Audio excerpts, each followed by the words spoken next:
యేసుక్రీస్తు ఇప్పుడు మనం క్రిస్మస్ సెలబ్రేషన్ జరుపుకుంటున్నాం కదా. అసలు యేసుక్రీస్తు ఈ లోకంలోకి ఎందుకు వచ్చిండు అనే విషయం టాపిక్ మనం చూస్తే, ఒకటి,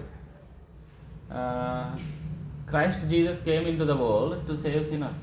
పాపులను రక్షించడానికి క్రీస్తు యేసు లోకమునకు వచ్చిందని 1 తిమోతి 1:15 ఉన్నది కదా. పాపులను రక్షించడానికి వచ్చిండు యేసుక్రీస్తు, పాపులను రక్షించడానికి వచ్చిండు. అలాగే లూకా 19:10 కూడా, for the son of man is come to seek and to save that which was last. నశించిన దాన్ని వెతికి రక్షించడానికి మనుష్య కుమారుడు వచ్చిండు. అంటే ఒకటి, పాపులను రక్షించడానికి వచ్చిండు యేసుక్రీస్తు. రెండవది, మన పాపములను తీసివేయడానికి వచ్చిండు.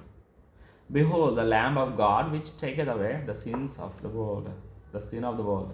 యోహాను 1:29 లోక పాపమును మోసుకొని పోవు దేవుని గొర్రెపిల్ల అంటున్నాడు.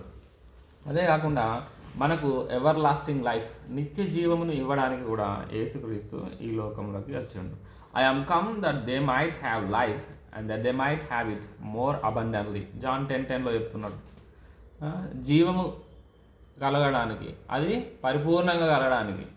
ఇంకా యోహాను 3:16 మనకు తెలిసినట్టే, దేవుడు లోకంని ఎంతో ప్రేమించెను, ఆయన నిత్య జీవం మనకి ఇవ్వడానికి యేసుక్రీస్తు లోకానికి వచ్చిండు. తన అద్వితీయ కుమారుని యందు విశ్వాసం ఉంచి ప్రతివాడు నశించక నిత్య జీవం పొందినట్లు ఆయనను అనుగ్రహించను అని చెప్తున్నాడు. 4వ పాయింట్ ఏంటంటే, to do the will of the father. తండ్రి చిత్తము నెరవేర్చడానికి వచ్చిండు.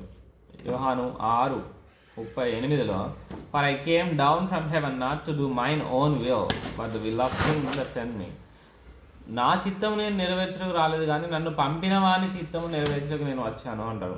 ఆ చిత్తం ఏంటి అంటే, అది కూడా కింద వచనాలలో ఏం చెప్తానంటే, కుమారుని చూచి ఆయన విశ్వాసం ఉంచి ప్రతి వాడును నిత్య జీవం పొందుటే తండ్రి చిత్తము, అంత్య దినము నేను వారిని లేపుదును అంటున్నాడు. యేసుక్రీస్తు మనల్ని మెయిన్గా వచ్చింది ఏంటంటే, పాపులమైన మనల్ని రక్షించడానికి వచ్చిండు.